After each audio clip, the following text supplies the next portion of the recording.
Inaprubahan ng Sangguniang Palalawigan ng Quezon ang isang resolusyon na pinagtitibay ang pag-endorso ng Provincial Development Council para sa South Luzon Expressway o SLEX Toll Road 5 project sa San Miguel Corporation matapos ang deliberasyon sa isinagawang regular na sesyon.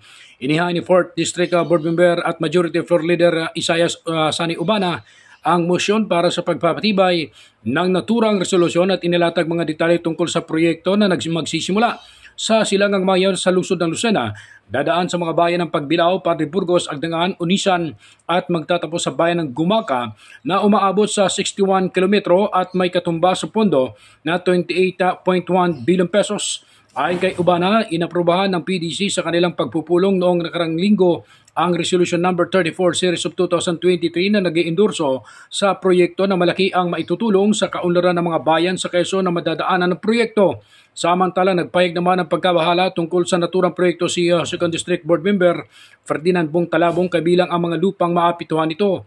Binanggit niya ang mga isyu na kinasasangkutan ng hindi pa rin tapos sa Tier 4 na nag-uugnay sa lungsod ng Lucena at lalawigan ng Batangas tulad ng problema sa right-of-way at land conversion. Nais malaman ni Talabong kung anong mga barangay ang maapektuhan ng road project at kung natugunan na rin ang ilang issue tulad ng environmental issues.